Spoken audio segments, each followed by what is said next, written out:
নমস্কাৰ বন্ধু বান্ধৱীসকল, আন এটি নতুন ভিডিঅ'লৈ আপোনালোকক স্বাগতম জনাইছোঁ। বন্ধু বান্ধৱীসকল, আজিৰ এই ভিডিঅ'টোত আমি আলোচনা কৰিম যে আসাম ডাইৰেক্ট ৰিক্ৰুটমেণ্ট যি হ'বলৈ গৈ আছে ইলেকশ্যনৰ পাছত মোষ্ট প্ৰবেবলি জুন জুলাই মানত সেই এক্সামত আপোনালোকে কিমানটা কুৱেশ্যন কাৰেক্ট কৰিলে আপোনালোকে ৰিটেনত কোৱালিফাই কৰিব পাৰিব আৰু যোৱা বছৰৰ কাট অফটো আমি এনালাইজ কৰিম, তাৰ লগত কিমানটা কুৱেশ্যন কাৰেক্ট কৰিলে আপোনালোকে কোৱালিফাই কৰিব পাৰিব বা আপোনালোকে ৰিটেনত পাছ কৰিব পাৰিব সেই বিষয়ে আজিৰ এই ভিডিঅ'টোত আলোচনা কৰিম। এইটো এই কাৰণে গুৰুত্বপূৰ্ণ কিয়নো তেতিয়া মানে আপোনালোকে যে প্ৰিপাৰেচন কৰি আছে কিবা এটা টাৰ্গেট লৈ প্ৰিপাৰেচন কৰিব লাগিব, ঠিক আছে। ইমানটা কুৱেশ্যন থাকে, ইমানটা কাৰেক্ট কৰিলে আপুনি পাছ কৰিব, এই ধৰণৰ আইডিয়াটো যেতিয়া থাকিব তেতিয়া আপুনি নিজকে এনালাইজ কৰিব পাৰিব যে হয় আপুনি ৰিজনিঙত ভাল, মেথছত ভাল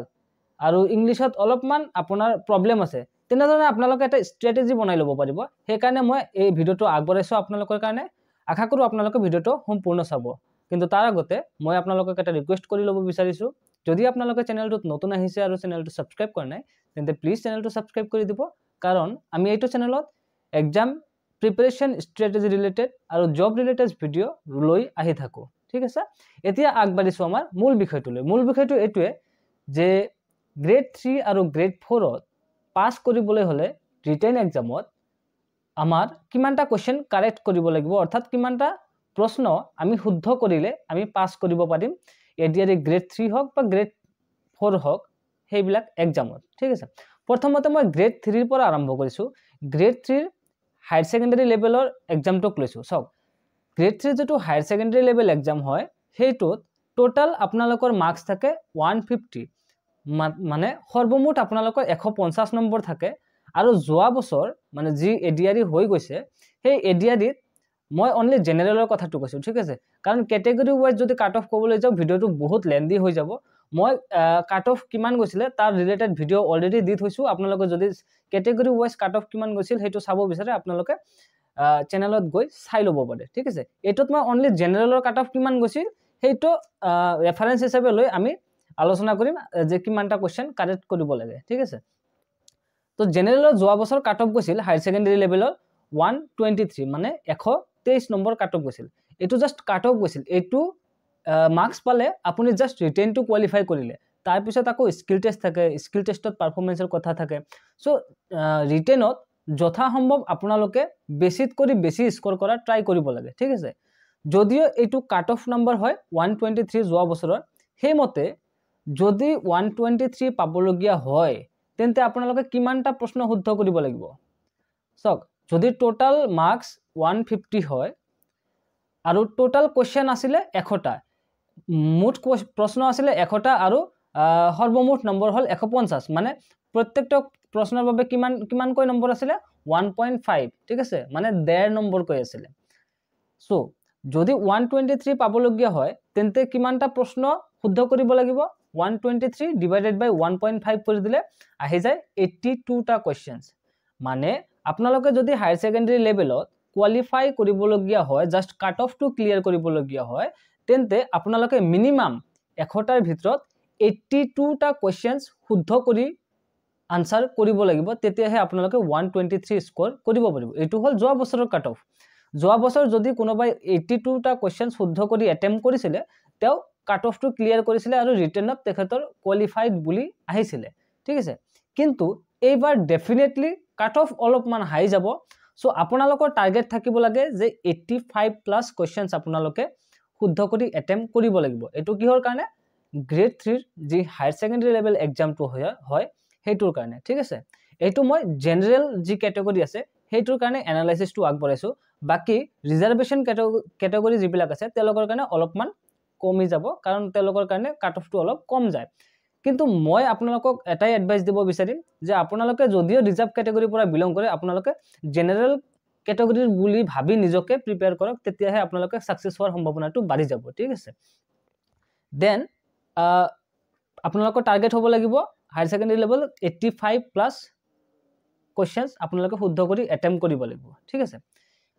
চ' এবাৰ যদি গ্ৰেজুৱেট লেভেলটো চাবলৈ যাওঁ, গ্ৰেজুৱেট লেভেলতো আপোনালোকৰ টোটাল নাম্বাৰ অফ কুৱেশ্যনছ আছিলে 100টা, ঠিক আছে, কিন্তু সৰ্বমুঠ নম্বৰ আছিলে 175টা, 175 কুৱেশ্যনছ আছিলে আৰু টোটাল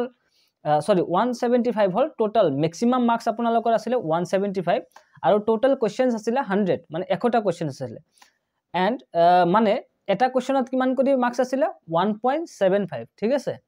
1.75 আছিলে আপোনালোকৰ প্ৰত্যেকটা কোৱেশ্চনৰ যদি আপুনি শুদ্ধ উত্তৰ দিয়ে তেন্তে আপোনালোকে প্ৰত্যেকটা কোৱেশ্চনৰ এগেইনষ্টত কিমান মাৰ্কস পালে হেতেন 1.75 ঠিক আছে এন্ড যোৱা বছৰ যি গ্ৰেজুৱেট লেভেল আছে মানে প্লেন ব্যাচেলাৰ ডিগ্ৰী যেটো আছে হেতুৰ কথা কৈছো মই কোন কম্পিউটাৰ ডিপ্লোমা বা লাইব্ৰেৰী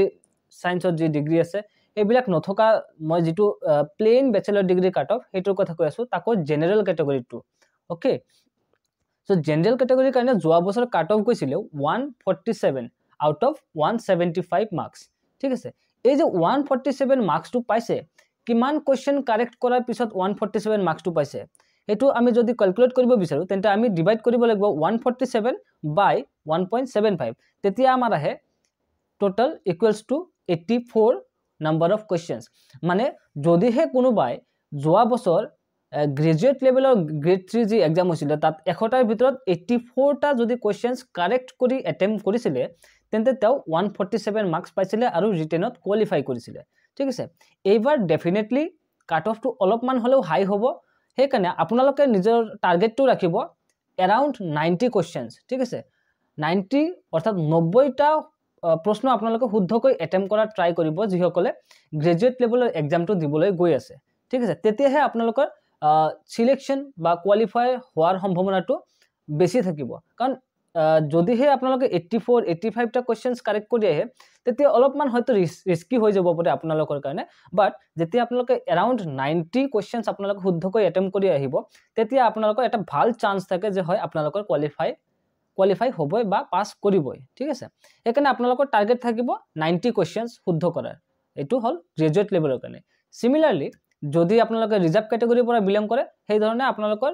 কাট অফ হিচাপে আপোনালোকে নিজে এনালাইজ কৰি লব পাৰে ঠিক আছে মই আপোনালোকক এটাই এডভাইস দিম যে আপোনালোকে ভাবিলক যে আপোনালোক যদি ৰিজাৰ্ভ ক্যাটাগৰীৰ পৰা বিলং কৰে আপোনালোকে ভাবিলক আপোনালোকৰ কোনো ধৰণৰ ৰিজাৰ্ভেশন নাই জেনাৰেলৰ যিখিনি কাট অফ হেতু টাৰ্গেটত ৰাখি আপোনালোকে প্ৰিপাৰেচন কৰক তেতিয়া আপোনাৰ প্ৰিপাৰেচনটো অলপমান হাৰ্ড হ'ব আৰু নিজকে অলপমান বেছি ভাল ৰিজাল্ট দিব পাৰিব ঠিক আছে দেন সিমিলাৰলি যদি গ্ৰেড 4 ৰ কথা কও গ্ৰেড 4 টো সিম্পল হয় কাৰণ গ্ৰেড 4 ৰ টোটাল মাৰ্কস 100 আৰু টোটাল নাম্বাৰ অফ কোৱেশ্চনছ 100 সো প্ৰত্যেকটা কোৱেশ্চনত 1 মাৰ্কস কৰি আছিল আৰু নেগেটিভ মাৰ্কিং নাছিলে এটো সকলে জানে মই কোৱা নাই যদিও এন্ড যোৱা বছৰ কাট অফ গৈছিল জেনাৰেলৰ 10 পাস যেটো গ্ৰেড 4 পেপাৰ আছিল তাত 79 গৈছিল কাট অফ আৰু যেটো 8 পাস পেপাৰ আছিল জেনাৰেলৰ কাৰণে 74 গৈছিল কাট অফ সো যেটো 8 পাস আছে তেওঁলোকে 75 প্লাস কোৱেশ্চনছ কাৰেক্ট কৰি আহিলে কোৱালিফাই কৰা চান্স আছে আৰু সে যেটো 10 লেভেলৰ পেপাৰ আছে এইবাৰ আপোনালোকে 80 প্লাস কোৱেশ্চনছ কাৰেক্ট কৰা ট্ৰাই কৰিব পাৰিলে 85 ধৰি লব আপোনালোকে ঠিক আছে টাৰ্গেট অলপমান ডাঙৰ ৰাখাই ভাল সো 85 কোৱেশ্চনছ কাৰেক্ট কৰাৰ ট্ৰাই কৰিব গ্ৰেড 4 সকলে লাগিলে হেয়া 10 পাসে হওক বা 8 পাসে হওক যিমানে কোৱেশ্চনছ কাৰেক্ট কৰিব হিমানে আপোনাৰ কাৰণে ভাল হ'ব সো গ্ৰেড 4 পেপাৰ বিলাক ইমান বেছি কঠিন নহয় অলপমান ইজি হয় কম্পাৰেটিভলি গ্ৰেড 3 ভালেখিনি ইজি হয় সো আপোনালোকে 85 প্লাস কোৱেশ্চনছ ইজিলি কাৰেক্ট কৰিব পাৰে ঠিক আছে এখিনি আছিল এটা ওভাৰঅল কিমানটা কোৱেশ্চনছ কাৰেক্ট কৰিব লাগে কাট অফ যোৱা বছৰ কিমান গৈছিল তাৰে ভিত্তিত আমি এই এনালাইসিসটো কৰিলো এই এনালাইসিসটো আপোনালোকে অলপমান নিজৰ মতে লিখি থব যে কিমানটা কোৱেশ্চনছ আপোনাৰ টাৰ্গেট হয় তেতিয়া আপোনালোকে সেই ধৰণে ষ্ট্ৰেটেজি বনাব পাৰিব কাৰণ যদি আপোনালোকে ধৰক 85টা কোৱেশ্চনছ কাৰেক্ট কৰিব লাগে তেন্তে আপোনালোকে ভাবি চাওক 100টা প্ৰশ্নৰ ভিতৰত কোনটো ক্যাটাগৰীৰ পৰা কিমানটা কোৱেশ্চনছ থাকে তাৰে ৰিলেটেড ভিডিও মই দি থৈছো জিকেৰ পৰা কিমানটা কোৱেশ্চনছ আহে মেথছৰ পৰা কিমানটা আহে ৰিজনিংৰ পৰা কিমান আহে ইংলিশৰ পৰা কিমান আহে সপোজ আপোনালোকে জিকেত 40 কোৱেশ্চনছ আহে ইংলিশত 20 এন্ড ৰিজনিং 20 দেন আপোনালোকৰ মেথছ 20 ঠিক আছে সো এই কোৱেশ্চন বিলাকৰ ভিতৰৰ পৰা আপোনালোকে কোত কিমান স্কোৰ কৰিব পাৰিব সেই মতে আপোনালোকে নিজৰ ষ্ট্ৰেটেজি বনাই লব তেতিয়াহে আপোনালোকে ভাল ৰিজাল্ট কৰিব পাৰিব এই ভিডিওটো আগবৰৰ উদ্দেশ্য এইটোৱে আছিল সো